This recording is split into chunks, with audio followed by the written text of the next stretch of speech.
This is Eagle Owl, and today I will be talking about JOK and why Howie got to hop on this move and really monitor what's going on in Cleveland. Also, we're going to talk about it, Coach Kelce, but let's get straight into it. All right, man. Let's talk about it, man. We got another disgruntled player on the market. We got a disgruntled player, and we're talking about Jeremiah. I don't know how to say his last name, so I go with JOK.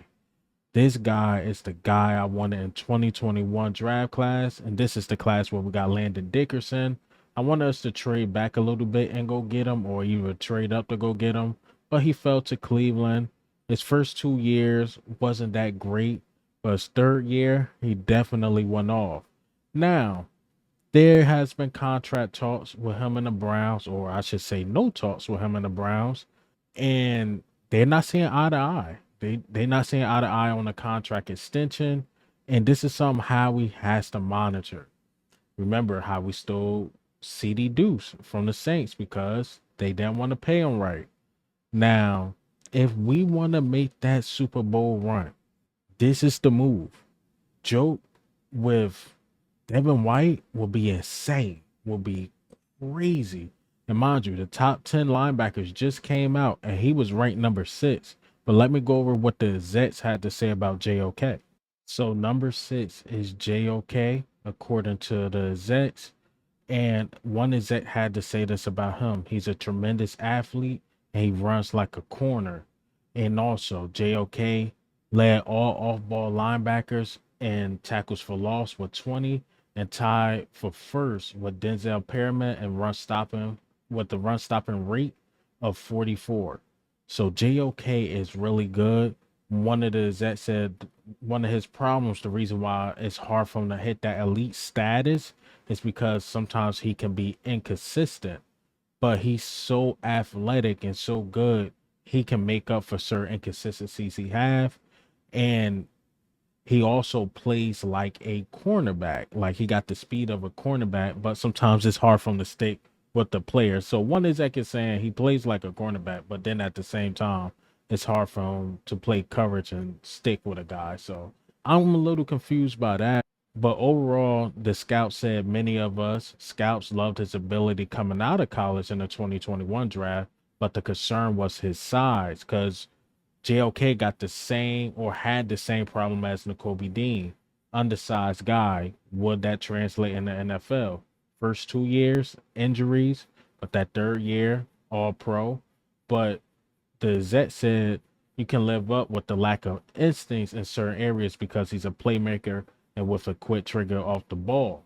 So again, his size was a concern at one point, and then like his inconsistencies at time, but at the same time he was a Pro Bowler.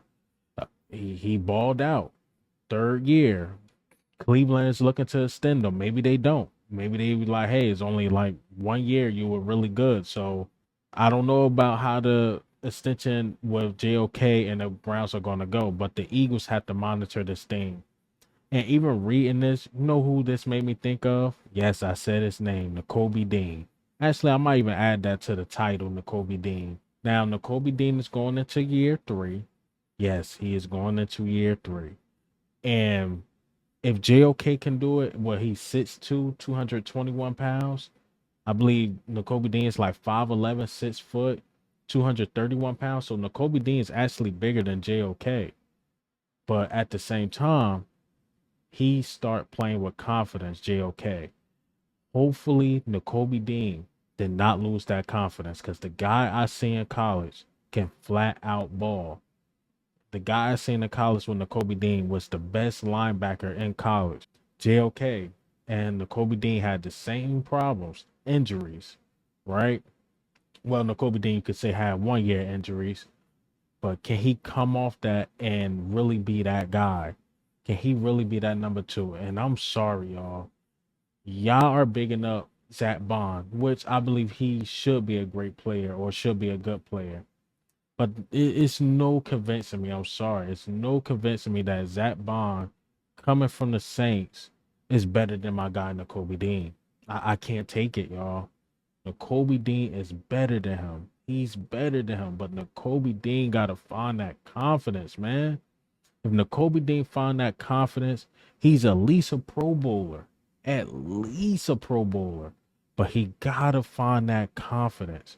He can't let the Philly fans and the Philly media distract him. And to be fair to the fans and to be fair to the media, Nakobe Dean really hasn't shown anything. But Nakobe Dean, this year, I always give rookies 3 years. You seen JOK, took him 3 years. I always give rookies at least 3 years to be that guy. And if Nakobe Dean is not that guy now, I don't know if he ever will be, or it might come later in his career. He might be a late bloomer. But Nakobe Dean, your time is now. It's now. You get to play beside Devin White. You can show what you really got. Again, dudes, linebackers and dudes been through this type of stuff. The city's down on them. Don't know what they're going to do. And Philly is a place. If you don't get it together, we're not just going to back you because you play for the Philadelphia Eagles. We're going to want you out of the way. As Jalen Reagor, as Quez Watkins, as some of the dudes that are out of here because they just couldn't live up to the standard. As Derek Barnett couldn't live up to the standard. But when we love you, we love you. As A.J. Brown, as Devontae Smith, as Jalen Hurts, even though Jalen Hurts in the media from time to time, but that's the media. Look, when we love you, we love you. As C.J. Gardner-Johnson, you got to play at a better level, man. Kobe Dean, you can do it. He can do it, man. I'm telling you, the things I seen in Georgia, this guy can get it done. But he got to stay healthy. He got to play with confidence. He got to play with confidence, man. The noise is out there, but he got to go and show he's that guy. So he could get paid in this league, even if it's not from the Eagles. Just to get paid in the league in general, you got to show that you got it, man. You got to have a tough mentality. And that's why I want JOK. All right, so let's get back to JOK. Howie Roseman, make the call. I think this will be the move. I know we want a safety as backup, but if you could get JOK on this team, at least this first year, you have him on the cheap deal. Don't pull a CD Deuce. Don't, we've written this dude. No. If you able to get some capital because you got the money, trade for JOK, gotta pay him. Gotta pay him. Can't let that dude walk. Now, what that means for Nakobe Dean, I don't know. But if you able to make that call and get JOK to the Philadelphia Eagles, I'm just saying, Howie, that exec of the year might have to go to you, man. Howie can do this. Howie, look, the situation ain't looking good in Cleveland. You pulled this off plenty of times. You can do this. But if you can't do this, Nakobe Dean, we need you, bro. We need you, bro. We need you to step up, man. I got plenty of videos. A lot of dudes gave up on you. I want you to, A, get your spot back from Zach Bond. You're better than him. I'm sorry. None of y'all convinced me that Zach Bond, any of these dudes right now, are better than Nakobe Dean. Nakobe Dean is the second best linebacker on this team. But he has to believe that. Eagle Al can't keep saying this. He has to believe he's the second best linebacker on this team. Hell, he can be the first. But he gotta play with confidence, bro. Gotta play with confidence. All right, so again, if we can't make it happen, I need Nakobe Dean, man. You're not selling me on Zach Bond. You probably selling the other fans, the other content. I'm not sold. I'm not sold. Zach Bond is a great on-ball linebacker, can be an edge rusher, but inside linebacker or off-ball linebacker, you're crazy. It's not better than Nakobe Dean. Nakobe Dean, step it up, man. Take your spot back. Go off in training camp, bro. I ain't about to go on this rant because I was about to go on one of those epic rants. Kobe Dean, just get your spot back because now Eagle Owl just repeating itself. All right, so let's talk about a possible coaching gig for our guy, Jason Kelce. So let me play this clip by Lane Johnson. Kelce should coach, though. Most definitely. He was in the building maybe more than a lot of the players this offseason. Hold on. Jason Kelce retires, and you're telling me he was in the building more than you? Yeah. What? Yeah. Doing what? He was in there lifting. He would be stretching. He would be talking. I think he was just kind of seeking advice from people and opinions kind of about his future. But he was in the building a lot. How hard is it going to be for him? It's going to be tough, but I think he'll be in the building at least once or twice a week. Selleck's kind of already doing that. Connor's in the building, so I expect him to be in the building. Does Kelce still have does he have real estate in the building where he can put his stuff down? Yes, I think he has. I think he has a locker in the coach's locker room now. I don't know. Hey, which is excuse me, Jason Kelce, coach. Well, they better watch out because this guy had more packages at his locker. You couldn't even get to his locker. It was just boxes. I mean, kind of created like a little fort during the year. You couldn't get back. You couldn't get back to the back of the locker room. So watch out. All right, so you heard what Lane Johnson had to say. Like, yo, he been in the he been in the office. He got a locker in the coach's room, this and that.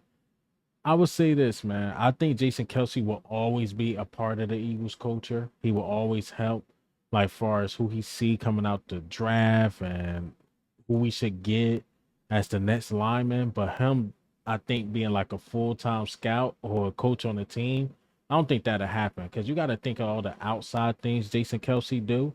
The podcast, and he just inked a deal with with ESPN on the Monday Night Football games.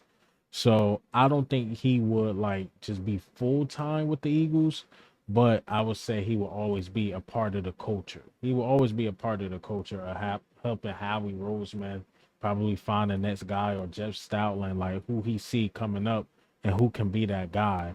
But him just being a full time coach, I just don't see it happening. It's Kelce again, man. He's one of those dudes. He might be bigger outside of football, and we talking about a possible Hall of Famer or Hall of Famer for sure. I don't want to even say possible. Hall of Famer for sure. But I think he's going to be bigger than his NFL career, pause.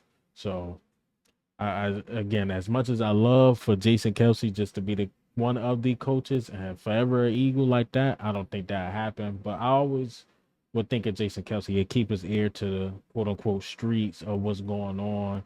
Like he picked out Cam Jurgens. Like Cam Jurgens might be gold. So yeah, man, we'll see. And he picked out Landon Dickerson too. He had a big thing, or a big influence, I should say, with Landon Dickerson. Remember, Landon Dickerson was supposed to be the up and coming center, but Jason Kelce ended up staying another 2 years, and we ended up getting Cam Jurgens. And we thought the same thing was gonna happen to Cam Jurgens because he was so good at guard.